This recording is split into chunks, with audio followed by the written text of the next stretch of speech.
Hola, este es un poquito sobre la parte teórica del curso de PCBs, la parte que no involucra hacer nada o sea, que es de conocerla, y se trata de hacer un poquito más rápido y dinámico para solamente que todos estemos en el mismo canal de la parte teórica, para que ahora sí, en físico, en presencial, ya podamos empezar a mover tanto el diseño como el circuito. Entonces, primeramente vamos a hablar de lo que se ocupa para empezar a diseñar y a trabajar con componentes electrónicos. Entonces, como saben, la electricidad, eh, decía por ahí algún ingeniero, la electricidad es como la suegra, ¿no? Le haces confianza y te friega. Entonces, no es peligrosa, solamente hay que tener las medidas adecuadas, ¿no? Entonces, siempre, a pesar de que seamos expertos o no, hay que procurar normas como las que vamos a hablar a continuación, que es, por lo menos en un laboratorio, eh, cuidar el calzado, ¿sí?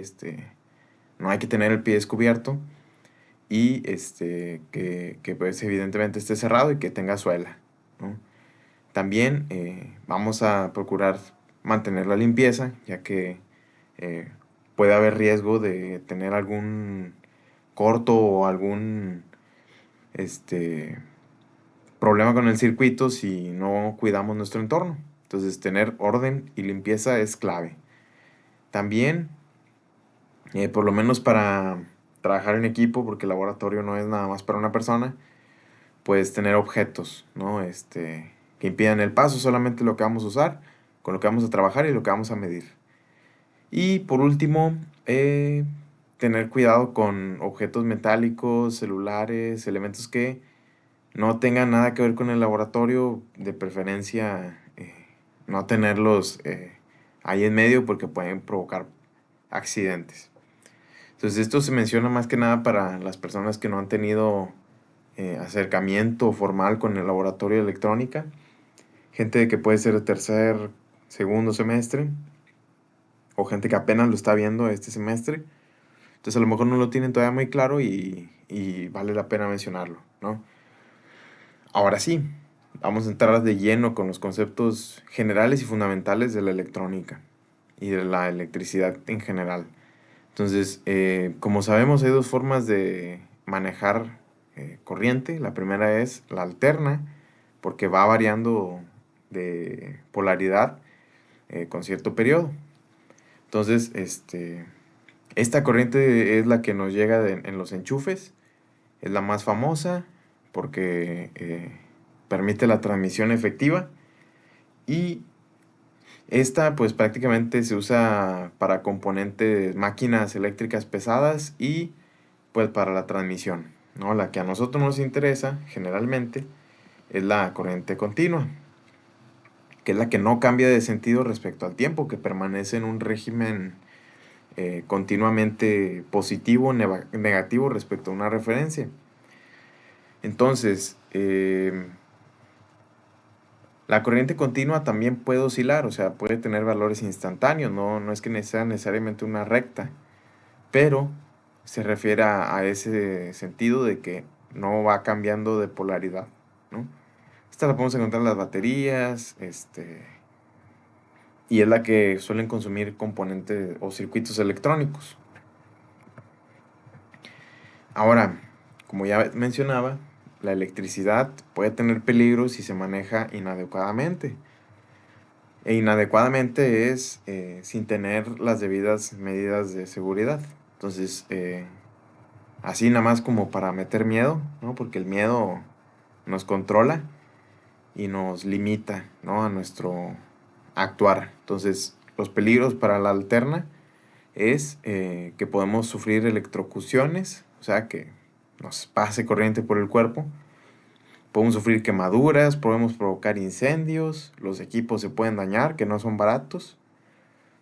Y a pesar de que nosotros pensemos en peligro de electrocución, como los cables esos que cuelgan de la, mm, de los postes, eh, aquí nos mencionan que de 1 miliampere a 1 ampere son suficientes para provocar daños, ¿no? 500 miliamperes pueden provocar paro cardíaco. Entonces, 500 miliamperes no son nada, ¿no? Si conocen un poquito de circuitos. Y la corriente continua, que es la más peligrosa, porque nunca se hace cero, no como la corriente alterna, que hay lapsos en los que es cero. Esta puede provocar los mismos daños que la corriente alterna, pero con más intensidad para tanto nuestro cuerpo como en cosas externas, ¿no? Aquí vemos que se agregan exposición tóxica, por ejemplo, a las baterías, y pues nos puede provocar daño cardíaco, ¿no? Que es lo que mencionábamos ahorita. Entonces, no es por asustar, es por concientizar, ¿no? Ahora sí, entrando de lleno a los circuitos eléctricos, estos pues van a ser una red de componentes que van a seguir una secuencia para el encendido o apagado de estos, su manipulación. Y pues como dice, ¿no? Es un circuito. Donde empieza, termina también el circuito. Entonces, en este circuito los componentes son variados. Tenemos componentes eh, de, de uso común o componentes que solo realizan una acción, como resistencias, condensadores, inductores, también interruptores para el apagado encendido y muchos otros que vamos a estar viendo. También podemos encontrarnos op-amps, transistores que ya son componentes electrónicos. Y pues el circuito que se suele ver comúnmente es el de la bombilla con una fuente, ¿no? De voltaje. Entonces en de la carga sale de la batería y pasa por el foco, provocando un consumo de energía en forma de corriente y una caída de potencia en forma de voltaje. Entonces, aquí ya nos referimos a una carga en el circuito, que vendría a ser el foco, ¿no? Entonces, esto se puede reemplazar por muchos otros componentes, como una resistencia calentando agua, que lo hemos visto mucho. También podemos ver un electroimán, un motor, diferentes tipos de actuadores que realizan una acción cuando se les aplica corriente. Entonces, los circuitos que solemos ver no son más que una representación matemática, porque todo lo de circuitos son representaciones matemáticas basadas en leyes. Una de ellas, y la principal, la ley de Ohm. La ley de Ohm nos da dos circuitos fundamentales, que son circuitos en serie y en paralelo, ¿no? Entonces, la ley de Ohm nos dice, por ejemplo, en un circuito en serie, que parte de esta ley, que la corriente que pasa por el circuito va a ser la misma. Y esto lo podemos definir gracias a que la corriente, aquí lo vemos en la pirámide, vemos que la corriente es igual al voltaje entre la resistencia. Entonces, como la resistencia en serie se suman, las caídas de tensión son las que van a variar respecto a los componentes, pero la corriente va a ser la misma por todos, ¿no? Ahora pasa lo contrario en un circuito en paralelo, que también es una inferencia de esta ley. En un circuito en paralelo, como tenemos solamente dos nodos, que son los de arriba y los de abajo respecto a la fuente, solamente la corriente va a ser la que va a estar variando. Voltaje es igual a corriente por resistencia. Entonces, si nos fijamos en energía, si vemos un circuito de manera energética, vamos a comprobar que la corriente es la que está variando y es la que se está consumiendo en cada componente.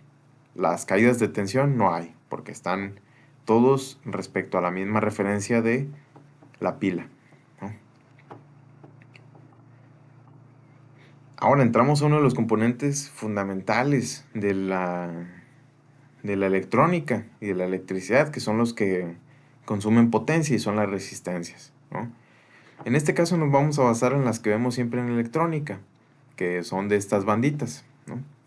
Entonces estas resistencias se rigen las bandas mediante estos códigos de colores, ¿no? Que son muy famosos y es de interés para los ingenieros, eh, conocer sus valores para no andar dependiendo de equipo de instrumentación como multímetros para conocer su valor. Entonces, desde la banda significativa, que es la que está a la izquierda, vamos leyendo su valor. Aquí vienen las bandas. En el caso de que sea de 4 bandas, como este de aquí arriba, vemos que solamente estas dos bandas representan el color, las primeras dos. Esta representa siempre el multiplicador y la tolerancia, ¿no? Ahí se va viendo cómo va siguiendo la línea, multiplicador, y aquí va a tolerancia. Hay unos que tienen una sexta línea. No son muy comunes, pero nos los podemos llegar a encontrar y esta tabla nos sirve para conocer el valor, ¿no? Ahora entramos a lo que nos permite armar nuestros prototipos, que es el primer paso para ya un ensamble de circuito. Después de haber diseñado y comprobado con simulación estos circuitos, toca armarlo en un prototipo. Entonces este tiene orificios y se divide en secciones para conectar diferentes componentes y así lograr ver un funcionamiento en físico. Aquí solamente se van a ensamblar circuitos temporales. No necesitamos armar eh, prototipos o bueno, productos que ya vayan a ser presentados ante un cliente o eh, ante el público, ¿no? Ante el usuario que va a manejar este circuito. Es solamente para probar. Entonces, se van insertando los componentes y cada una de las filas que se muestra aquí es un nodo. Ahorita lo vamos a ver mejor. Entonces, aquí como vemos, cada una de las filas, bueno, aquí se ven como columnas, pero porque lo tenemos acostado, ¿verdad? Cada una de las filas es un nodo. Entonces, un nodo es una conexión directa, ¿no? Ahí podemos ir conectando, dependiendo de nuestro diagrama esquemático, en cada uno de los nodos para solamente probar el circuito. Y también ahí podemos conectar nuestros cables para hacer puentes entre otros nodos del mismo protoboard. Algunos cuentan con estos buses. Estos también son nodos, pero que están conectados de manera, eh, bueno, si lo estamos viendo de manera vertical, que es como debería ser, que está acostado, sería que están conectados todos de manera vertical, van en línea. Esos generalmente se usan para alimentación, para no andar moviendo tanto cable, nada más para alimentar. Y ahora sí vamos a ver los instrumentos de medición. Estos son necesarios para comprobar el funcionamiento de nuestro circuito, ver qué está pasando, porque lo único que nos interesa en un circuito es ver las características de voltaje y corriente. Y también para hacer otras pruebas con otros componentes. Entonces este multímetro nos ayuda a medir todas estas variables que puede ser de interés en un circuito, ¿no? Como corriente y voltaje. También nos ayuda a medir en algunos capacitores la capacitancia y en otros también nos ayuda a medir la resistencia en ohms. Entonces, como sabemos, tenemos dos tipos de corriente, continua y alterna, y el multímetro, dependiendo de la sección o en donde se seleccione la medición, es el valor que nos va a dar. Entonces aquí tenemos las partes de un osciloscopio genérico, un osciloscopio común que nos encontramos. Cada uno de los botones ahí dice su funcionamiento o para qué está destinado. El range, pues mueve el rango, ¿no? Este de data, esta H refiere a hold, o sea que retiene la medición que está mostrando en ese momento. Este activa o desactiva las alertas sonoras que puede llegar a tener el multímetro porque tiene un buzzer interno, el cual con las funciones de más que nada de continuidad y de diodos suele sonar. Este que tenemos aquí es para probar transistores. Este tiene solamente para transistores de efecto de, perdón, para transistores de bipolares, de unión bipolar, que son el NPN y PNP.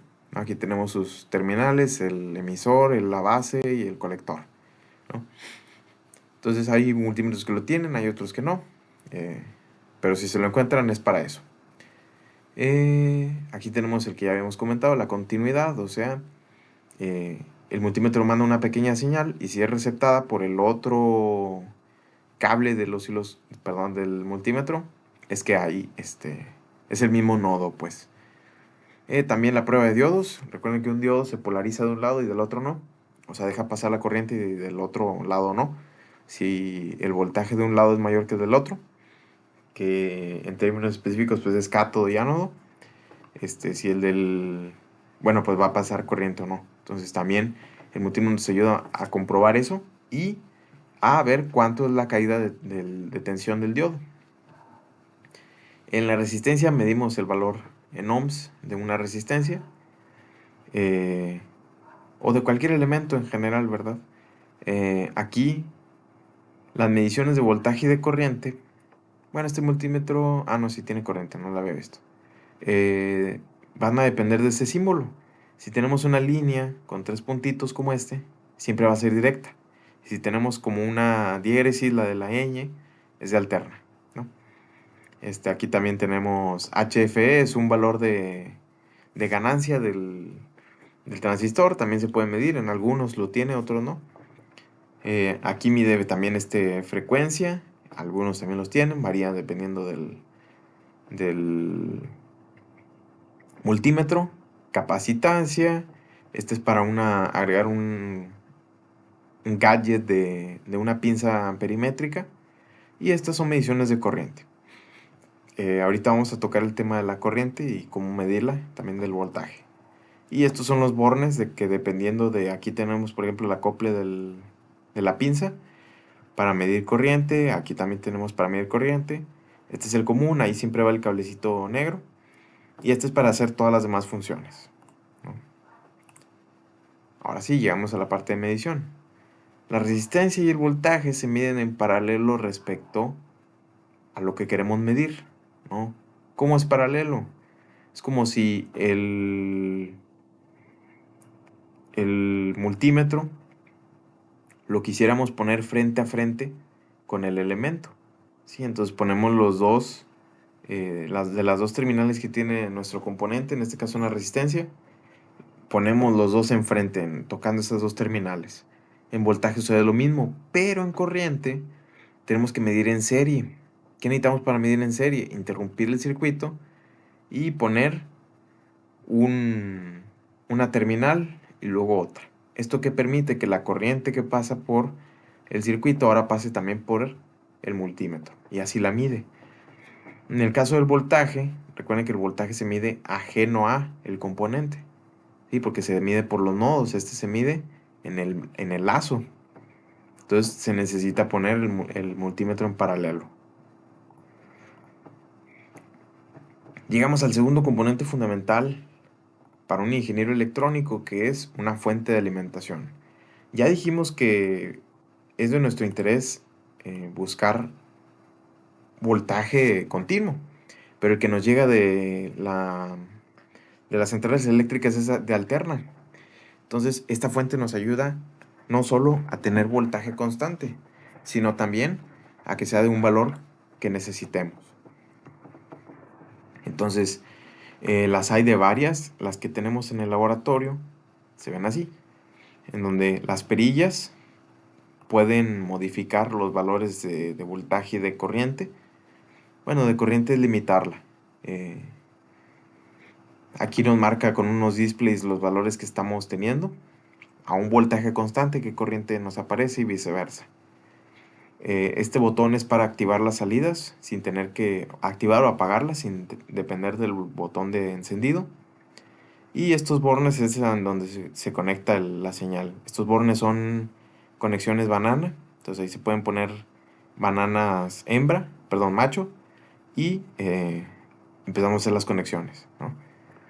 Entonces, el deber ser es que prendamos la fuente sin picarle al on de aquí de la salida, mover todas las perillas de corriente al máximo y las de voltaje al mínimo.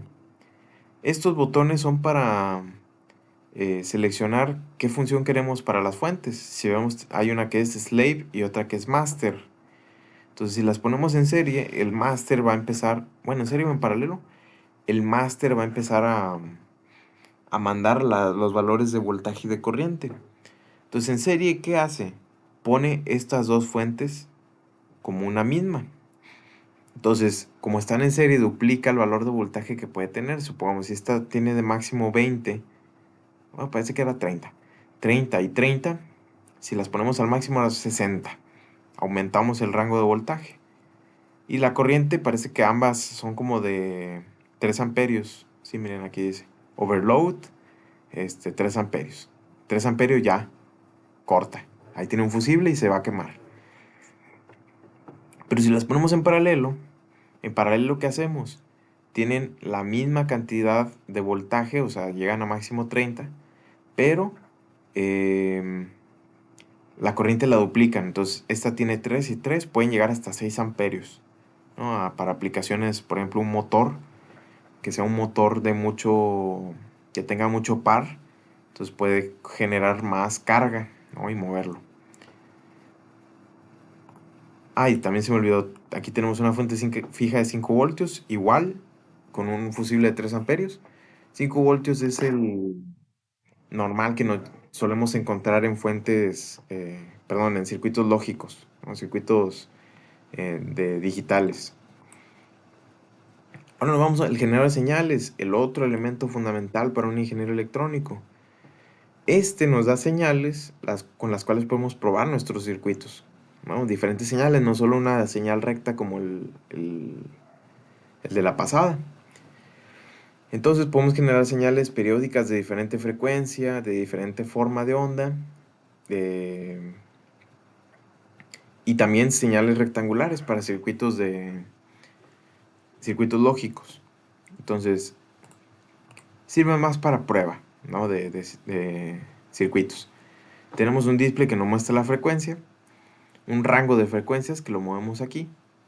Entonces, estos van a manejar frecuencias en pares de 3. O sea, que aquí podemos poner frecuencia de 0.3 Hz hasta 3 Hz.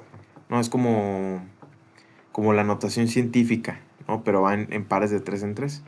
Luego aquí podemos ir de 3, que era el último rango, hasta 30. De 30 a 300. De 300 a 3000. De 3000 a 30.000. 30.000 a 300.000.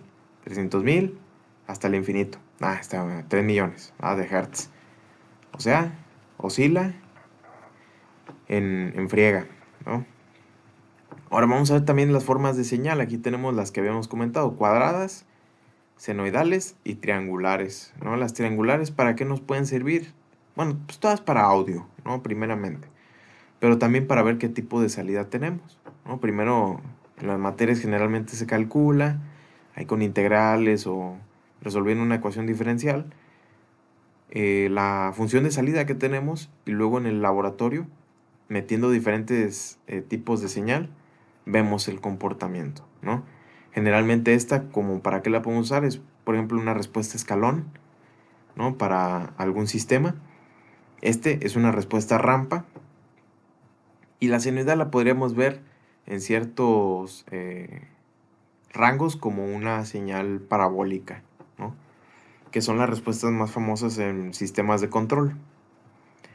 Eh, bueno, aquí se ve una atenuación de ganancia. Estos ya son modos un poquito más avanzados, ¿no? También aquí tenemos otras funcionalidades del generador de funciones un poquillo más avanzadas. Las que nos interesa más aquí es el variador de amplitud, que es que mide la ganancia que tiene la salida. em, y bueno, también el variador de frecuencia, que nos da el rango de frecuencias que podemos tener aquí. Y este conector, el cable, ¿no? Que hasta aquí nos marca una impedancia que tiene de 50 ohms, para también tenerlo en cuenta en cálculos. Y el encendido, ¿no? El encendido del aparato. Aquí pues nada más de tener en cuenta qué señal queremos, a qué frecuencia, y lo calibramos ahí. Tenemos también este otro en el laboratorio, ¿no? Funciona igual, nada más es diferente la interfaz física. Y pues aquí está lo que habíamos comentado, ¿no? De las frecuencias. Finalmente, el osciloscopio, el rey de todos. Este nos ayuda a medir señales en el tiempo, ya no solamente un valor ahí numérico como el multímetro.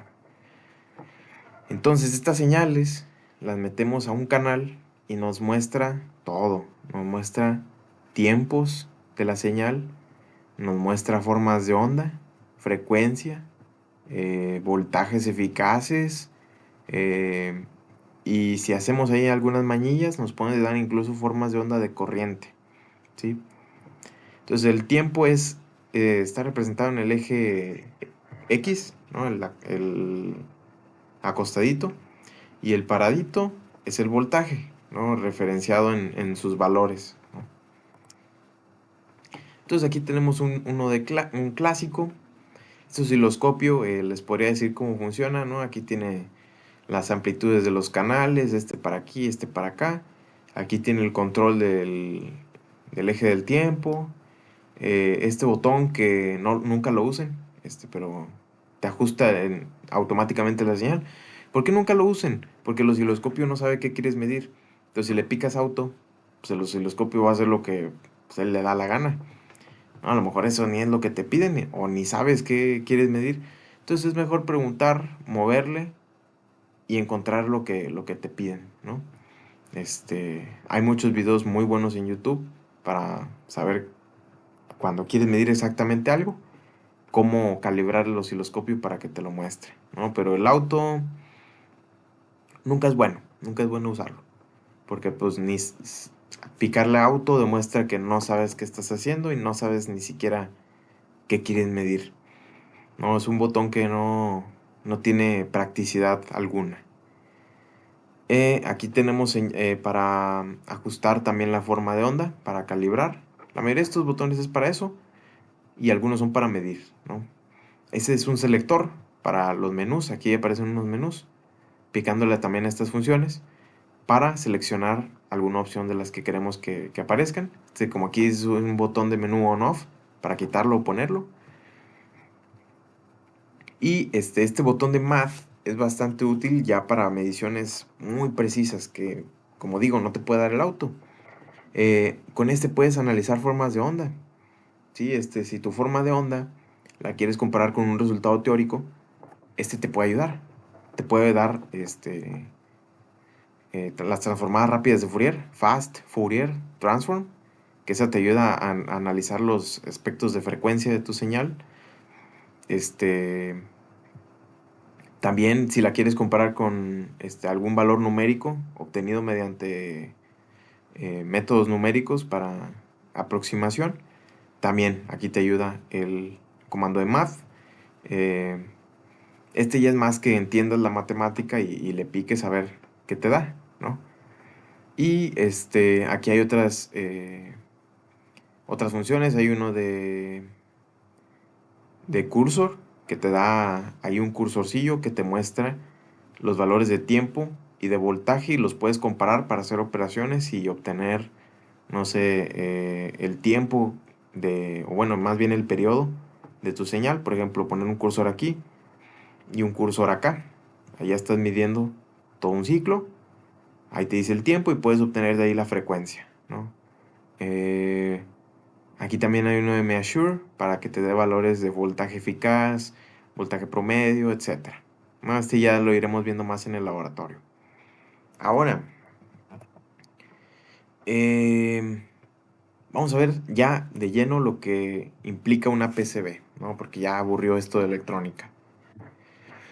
Entonces, una PCB, ni hemos hablado una vez de qué es una PCB, ¿no? Una PCB es la conclusión de un proyecto electrónico, ¿no? Entonces, hay un paso, no hay una metodología para realizar cualquier proyecto. En el caso de lo electrónico, mucha raza les da el INGE, el diagrama, y confían en el INGE como si fuera la reencarnación de Jesucristo, y luego del diagrama ya lo hacen PCB. No saben si jala, no saben si los valores van a contrastar con el proyecto ya real, no, luego. No, el proyecto se entrega mañana, hay que hacerlo de volada en PCB. No jala. Pues ¿cómo no va a jalar? Pues si no seguiste la metodología. Entonces somos ingenieros, tenemos una metodología para que las cosas funcionen, ¿no? Porque pues una PCB de 500 pesos que te costó los componentes ahí en la electrónica, pues no duele, ¿no? Si no jala, dices, bueno, en segunda se pasa. Pero un proyecto que cueste millones, o que un proyecto que vaya a ser lanzado a una cadena de producción, vas a perder millones si no jala. Entonces, para eso están las metodologías. ¿Cuál es el primer paso? Lo que te dice el cliente, ¿no? El cliente no te va a decir, quiero una resistencia aquí, quiero un op-amp aquí, que tenga retroalimentación positiva. El cliente no sabe de eso. Nada más te va a decir, quiero que haga esto. ¿Cómo? Desgréñate con la electrónica, pero que haga eso. Entonces ya tienes las especificaciones de diseño, ¿no? En un examen, pues estas son las especificaciones de diseño, ¿no? Que te dicen, quiero un filtro pasabanda de tanta bandwidth, que jale esta frecuencia, que tenga la frecuencia central aquí, eh, que sea de tanto orden. Esas son las especificaciones de diseño. Ahora, y debe decir ajustes. Bueno, aquí son los ajustes teóricos, ¿no? Lo que te pidió el Inge, ¿no? Un resumen de 20 cuartillas de un libro ruso de electrónica. En esta parte entra, ¿no? Para saber qué diseños hay, cómo se calcula, su respuesta transitoria, sus análisis de estabilidad. Todo esto viene aquí, ¿no? La parte difícil de la electrónica. Ahora sí viene lo chido. Te vas a un software, Proteus, EasyEDA, KitKat, y empiezas a armar tu circuito, ¿no? Eh, Como un adelanto, el circuito este es el de este curso, ¿no? Entonces, yo ya vi qué quería hacer, que me lo imaginé en la mente, supongamos. Me voy a un libro, digo, ok, de OPAMS, este es un circuito Schmidt-Trigger. Entonces lo empiezo a armar, empiezo a calcular los voltajes de los umbrales. Y luego quiero un integrador que me haga señales rampa. Ahí veo todo el análisis matemático y luego ahora sí armo el diagrama, simulo. Veo si jala mi circuito, ¿no? Aquí procedo a simular y veo que variando la ganancia, que es la que yo calculé en la teoría, empieza a oscilar mi circuito, ¿no? Ahí está un poquillo lento. Si aumento la ganancia, empieza más rápido, ¿no? Entonces esta es la parte de la simulación, ver que efectivamente jala. Y ahora sí pasas a un prototipo, ¿no? Un prototipo se arma como con un protoboard, como ya habíamos visto. Compras los componentes, pones tus cablecitos, lo armas. La verificación, la parte interesante, ¿no? La emocionante, conectas, le das galleta al circuito, ¿no? Le metes el voltaje y comparas, ¿no? ¿Por qué existe esta metodología? Porque si estás en este paso y ya pasaste por todos estos y todos estos fueron exitosos, entonces el problema está aquí, ¿no? O tal vez uno atrás, pero no checas desde aquí, desde el diseño. Checas si acaso el prototipo, ¿no? Que conectas y el voltaje no jaló. O bueno, más bien que no hizo lo que debía. Te regresas aquí. Y estás seguro que el circuito funciona porque la simulación dio bien. Entonces aquí ya nada más dices, era el integrado. Lo compras otro nuevo, lo cambias, verificas y jala. Con ganas. Ahora sí te vas a la PCB, haces un layout de tu circuito. Aquí ya hay uno en proceso, ¿no? Haces un layout con tus pistas, ahí todo.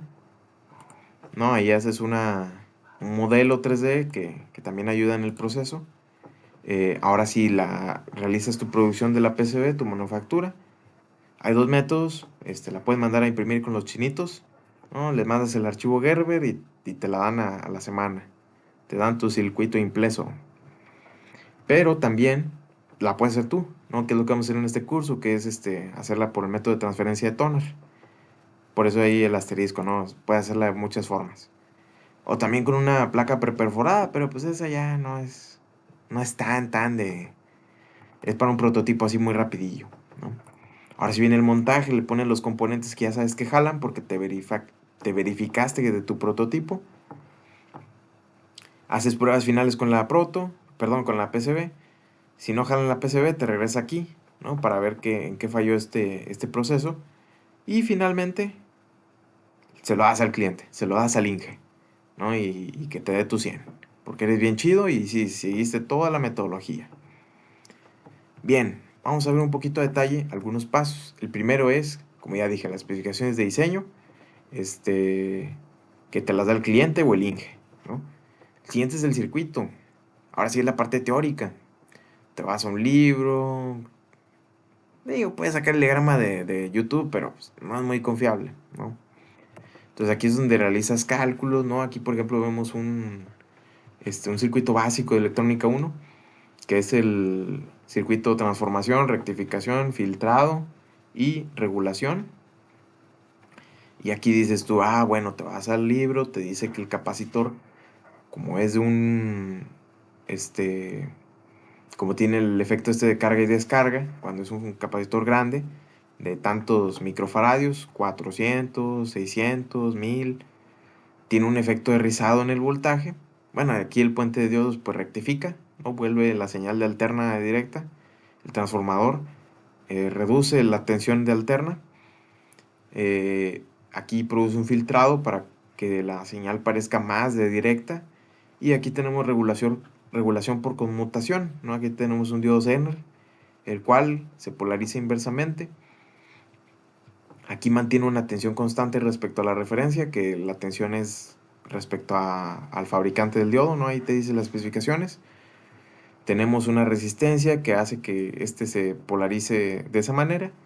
Y cuando se polariza, aquí tenemos un voltaje el cual alimenta esta base y el transistor entra en estado activo o saturación y empieza a conducir, ¿no? A un voltaje constante. Entonces, eso es lo que hace. Como el voltaje de aquí siempre va a ser el voltaje del diodo Zener, pues entonces, por conmutación, que cuando ocurre la conmutación, cuando este diodo se polariza, ¿no? Ahí, eso es lo que andas viendo en el circuito. Y ya que sabes qué está pasando en el circuito, ya diseñas tus valores, ¿no?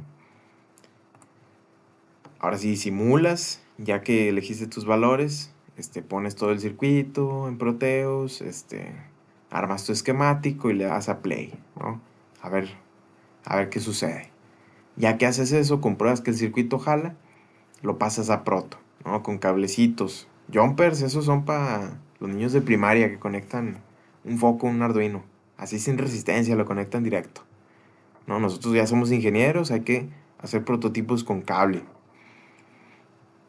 Bueno, más bien alambre calibre 22, que es el que se recomienda para proto. Ahí se conectan los capacitores, tenemos algunos transistores o reguladores.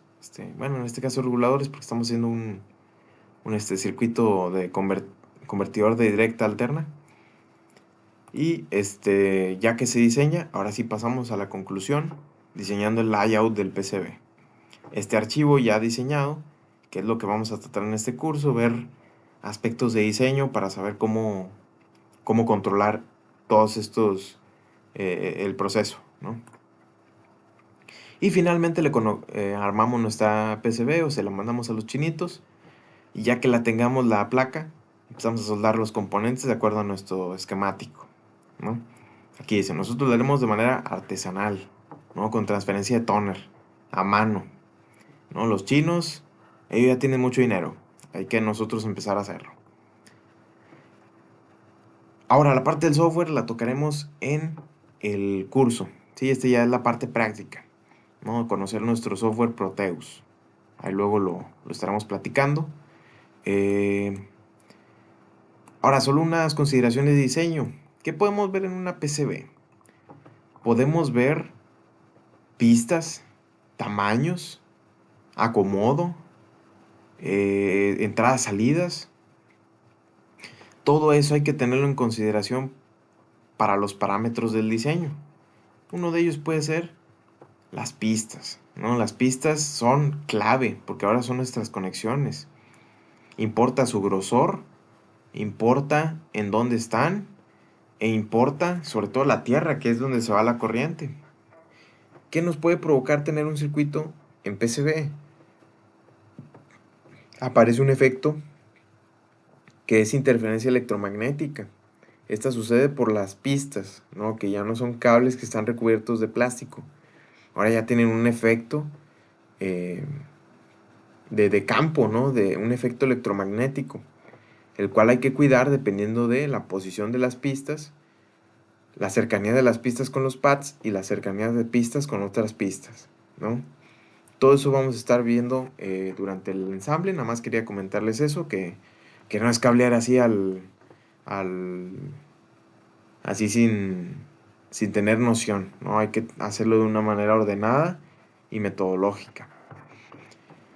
Hay sobre todo una norma, que es la IPC 2221, para la corriente y calentamiento de las pistas en una PCB.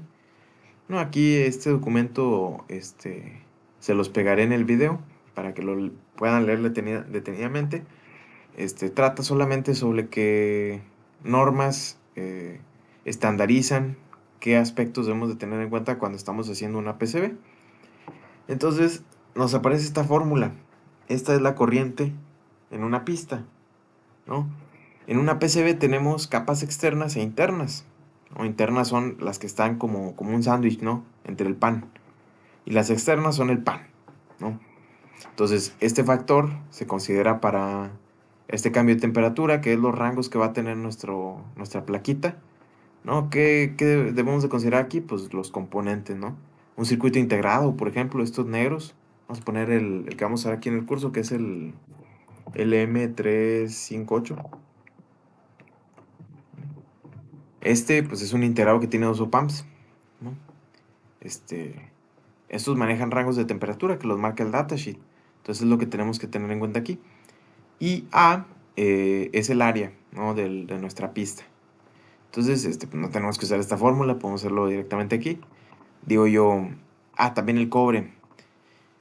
Las baquelitas que les venden tienen 1 onza de cobre por pie cuadrado.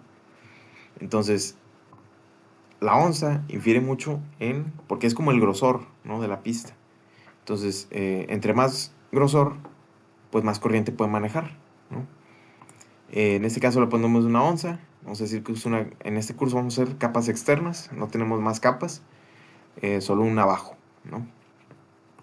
Vamos a decir que el rango de temperatura la puedo exponer como a 20 grados, 25 es la temperatura normal. Y voy a manejar hasta, digamos, 70 grados. Bueno, vamos a dejarlo en 60. Entonces dijimos 60 menos 25. Menos 25. Este es nuestro rango de temperatura, 35. Vamos a decir, así por un circuito que ya maneje mucha corriente, vamos a decir 1 amperio. Y aquí nos dice, 1000 es de milésimas de pulgada, ¿sí? Que debemos de tener 6, vamos a redondearlo, 6 milésimas. Entonces 6 milésimas no es nada, voy a poner unas 6 milésimas. Esta es la pista. Aquí va a pasar 1 amperio, no es nada. Miren, miren el grueso. Esta está flaquísima. Entonces, hay consideraciones de diseño, ¿no? Aquí ya nos están diciendo una, para alarmar nuestras pistas.